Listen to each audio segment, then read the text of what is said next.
Hello बच्चों, आज हम पढ़ने जा रहे हैं Bihar board class 9th mathematics chapter first संख्या पद्धति एक्सरसाइज 1.2 और परिमेय संख्या। आज हम लोग एक्सरसाइज 1.2 के प्रश्नों का हल करने जा रहे हैं।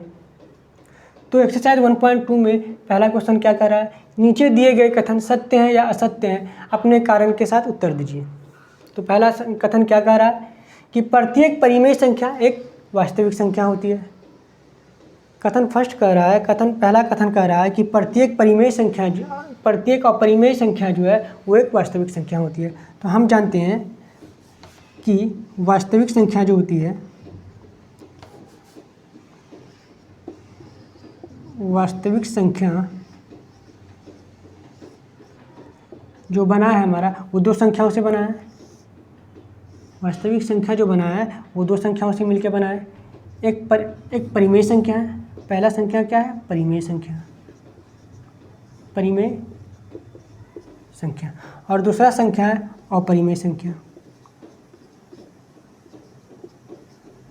परिमेय संख्या। वास्तविक संख्या किन संख्याओं से मिलकर बना है, परिमेय संख्या और अपरिमेय संख्या से मिलकर बना है। इसका मतलब ये है कि सभी परिमेय संख्या वास्तविक है और सभी अपरिमेय संख्या भी वास्तविक है। सभी परिमेय संख्या भी वास्तविक है और सभी अपरिमेय संख्या भी वास्तविक है। तो कथन क्या कह रहा है कि प्रत्येक अपरिमेय संख्या एक वास्तविक संख्या होती है। तो हाँ, होती है, क्योंकि वास्तविक संख्या जो बना है वो सभी परिमेय संख्या और सभी अपरिमेय संख्या के संग्रहण से बना है। सभी परिमेय संख्या और सभी अपरिमेय संख्या के मिलने से जो संख्या बना है उसे ही हम वास्तविक संख्या कहते हैं। तो हाँ, पहला कथन क्या है, पहला कथन सत्य है। कथन पहला सत्य है। इसका कारण क्या देंगे उत्तर में हम लोग, कारण ये देंगे कि सभी अपरिमेय संख्या और सभी परिमेय संख्या का संग्रहण ही, सभी अपरिमेय संख्या और सभी परिमेय संख्या का संग्रहण ही एक वास्तविक संख्या होती है। ठीक है। अब कथन नंबर 2 क्या कह रहा है कि संख्या रेखा का प्रत्येक बिंदु √m के रूप का होता है या नहीं होता है। क्या संख्या रेखा का प्रत्येक बिंदु √m के रूप का होता है कि नहीं होता है, इसे हम देखते हैं। अगर हम एक संख्या रेखा खींचे हैं तो संख्या रेखा अगर हम खींच लिए तो संख्या रेखा पर कौन कौन सी संख्या होती है, 0 होती है। और कौन सी संख्या होती है, सभी धनात्मक संख्या, सभी पॉजिटिव नंबर और सभी ऋणात्मक संख्या, सभी नेगेटिव नंबर होता है। धनात्मक संख्या क्या होगा, 1 होगा, 2 होगा, 3 होगा। और ऋणात्मक संख्या क्या होगा, -1 होगा, -2 होगा, -3 होगा। इस तरह से और भी संख्याएं आगे बढ़ती जाती है। तो अब क्या ये बताओ बच्चों कि क्या हम किसी भी बिंदु पर, संख्या रेखा के किसी भी बिंदु पर, किसी भी पॉइंट पर रूट लगा सकते हैं? नहीं लगा सकते, क्योंकि माइनस वाला जो नंबर है वो क्या है, एक काल्पनिक संख्या है। माइनस रूट के अंदर जो -1 आ जाएगा ये क्या हो जाएगा, एक काल्पनिक संख्या हो जाएगा। तो हम पढ़ रहे हैं अभी किसके बारे में, वास्तविक संख्या के बारे में। तो इसीलिए ये क्या हो जाएगा, ये उत्तर क्या हो जाएगा, असत्य हो जाएगा। लेकिन एक और कारण दे सकते हैं इसका। हम जानते हैं कि एक प्राकृतिक संख्या बराबर क्या होता है, प्राकृतिक संख्या किसे कहते हैं, वे संख्या जो 1 से स्टार्ट होता है उसे हम प्राकृतिक संख्या कहते हैं, या गिनती की संख्या को हम प्राकृतिक संख्या कहते हैं। अगर हम गिनती की संख्या को प्राकृतिक संख्या कहते हैं, सभी पॉजिटिव नंबर को हम सभी प्राकृतिक संख्या कहते हैं, तो क्या निगेटिव नंबर प्राकृतिक संख्या में है, नहीं है। तो हम इसे कैसे √m में दिखा सकते हैं, नहीं दिखा सकते हैं। तो ये कथन क्या हो जाएगा, असत्य हो जाएगा। दूसरा कथन क्या हो जाएगा, असत्य हो जाएगा। क्यों असत्य हो जाएगा, क्योंकि हम नंबर लाइन पर, संख्या रेखा पर ऋणात्मक संख्या को रूट के अंदर नहीं दिखा सकते, इसलिए ये असत्य हो जाएगा। कारण यही देना है। अब तीसरा कथन क्या कह रहा है, तीसरा कथन कह रहा है कि प्रत्येक वास्तविक संख्या एक अपरिमेय संख्या होती है। सम करेक्शन। प्रत्येक वास्तविक संख्या एक अपरिमेय संख्या होती है। प्रत्येक वास्तविक संख्या अपरिमेय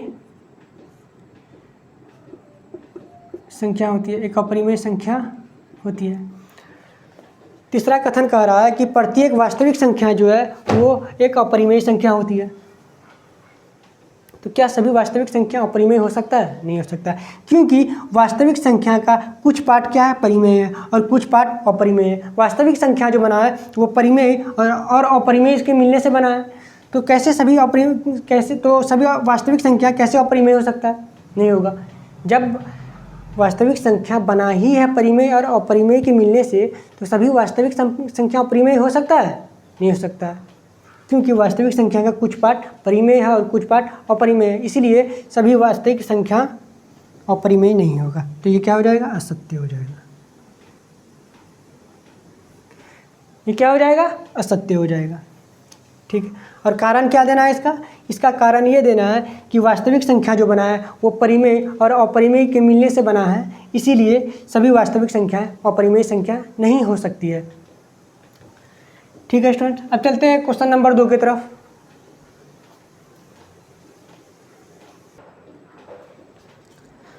क्वेश्चन नंबर 2 कह रहा है कि क्या सभी धनात्मक पूर्णांक के वर्गमूल अपरिमेय संख्या होगा? अगर नहीं होगा तो एक ऐसे नंबर का, एक ऐसे संख्या का वर्गमूल बताइए जो अपरिमेय नहीं है, परिमेय है। तो अगर हम बात करें कि क्या, अगर हम दो के रूट के अंदर ले लिए, अगर 2 का वर्गमूल लेते हैं तो ये क्या एक अपरिमेय है। इसी तरह रूट 3 का वर्गमूल भी अपरिमेय है। लेकिन 4 का वर्गमूल क्या हो जाएगा? 4 का वर्गमूल क्या निकल के आएगा? 4 क्या है? पूर्ण वर्ग है। 4 क्या है? पूर्ण वर्ग है। तो इसका वर्गमूल क्या निकल के आ जाएगा? 2 हो जाएगा। तो रूट 4 क्या है? अपरिमेय संख्या नहीं है, परिमेय संख्या है। तो हम क्या देंगे उदाहरण में? क्या देंगे? क्वेश्चन नंबर 2, सॉरी ये क्वेश्चन नंबर 2 है, तो क्वेश्चन नंबर 2 का उत्तर हम क्या देंगे? उत्तर क्या लिखेंगे? रूट 4 बराबर 2, 4 का वर्गमूल बराबर 2, यही हमारा उत्तर हो जाएगा। अब चलते हैं क्वेश्चन नंबर 3 की तरफ।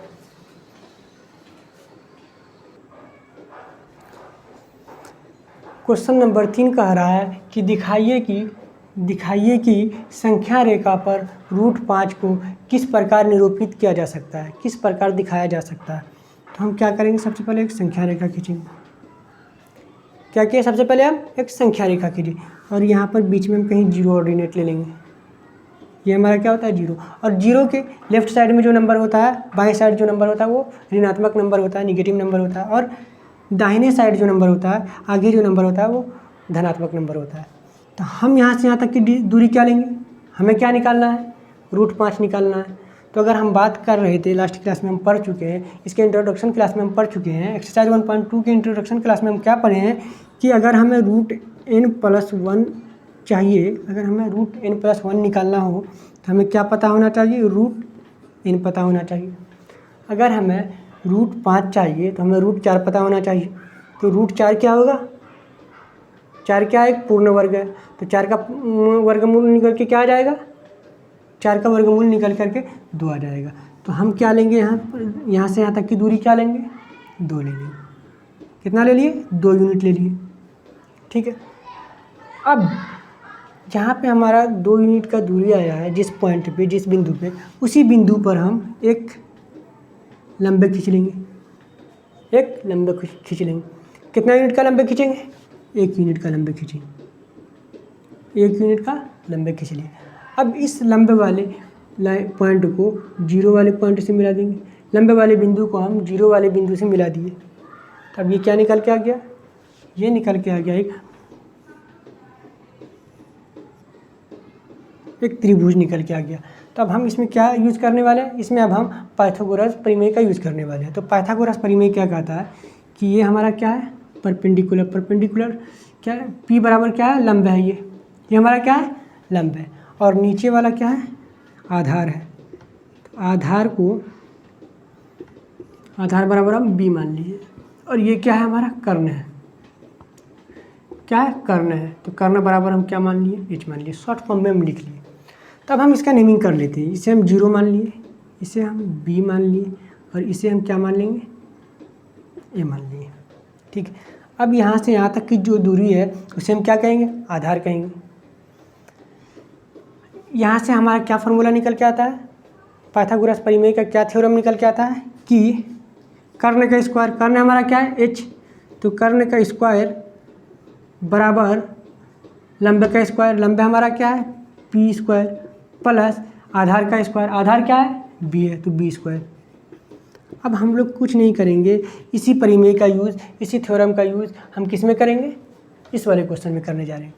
तो ये 0 जो है, 0 और ए के बीच की जो दूरी है वो हमारा क्या है, 0 और ए के बीच की जो दूरी है यही तो हमारा आधार है। आधार बराबर हम क्या लिए, बी लिए, और ए और बी के बीच की जो दूरी है वो क्या है, हमारा लंब है, और बी और ओ के बीच की जो दूरी है वो हमारा कर्ण हो गया। और हमें निकालना क्या है, यही निकालना है, क्योंकि यहाँ से यहाँ तक की दूरी हमें पता है कि हम 2 ले लिए, और ऊपर जो लंबे लिए हैं उसकी दूरी भी हमें पता है कि हम 1 लिए हैं। अब ये दूरी पता नहीं है, इसे दिखाएंगे। तो हम सबसे पहले क्या करेंगे, ओ बी का स्क्वायर क्या है, यही तो निकालना है हमें। तो यहाँ से यहाँ तक की दूरी क्या है, हमें हमारा ओ बी है, तो ओ बी का स्क्वायर बराबर क्या, पर लंबे का स्क्वायर, लंबे हमारा क्या है, ए बी है, तो ए बी का स्क्वायर प्लस आधार क्या है, ओ ए है, ओ ए का स्क्वायर, ओ बी का स्क्वायर बराबर क्या आ जाएगा, ए बी का स्क्वायर प्लस ओ ए का स्क्वायर। अब यहाँ से ए बी बराबर हमारा क्या है, ए बी बराबर क्या है हमारा, 1 का स्क्वायर, 1 का स्क्वायर प्लस ओ ए क्या है, 2 है, 2 का स्क्वायर, 2 का वर्ग। तो अब यहाँ से फाइनली क्या निकल के आ रहा है, 1 + 4 बराबर 5 निकल के आ रहा है। तो ओ बी बराबर क्या निकल के आ रहा है, √5। ओ बी बराबर क्या निकल के आ गया, √5। ओ बी बराबर, अगर ओ बी बराबर एक्चुअली में जो निकल के आया वो प्लस माइनस √5 आया, तो हमें माइनस वाला नंबर नहीं चाहिए, हमें ऋणात्मक नंबर नहीं चाहिए, हमें धनात्मक नंबर चाहिए, क्योंकि दूरी जो होती है वो कभी भी ऋणात्मक में नहीं होती है, वो धनात्मक होती है। इसीलिए हम क्या लेंगे, धनात्मक नंबर लेंगे। तो अब √5 जो है यहाँ से निकल के आ गया, √5 आ गया, √5।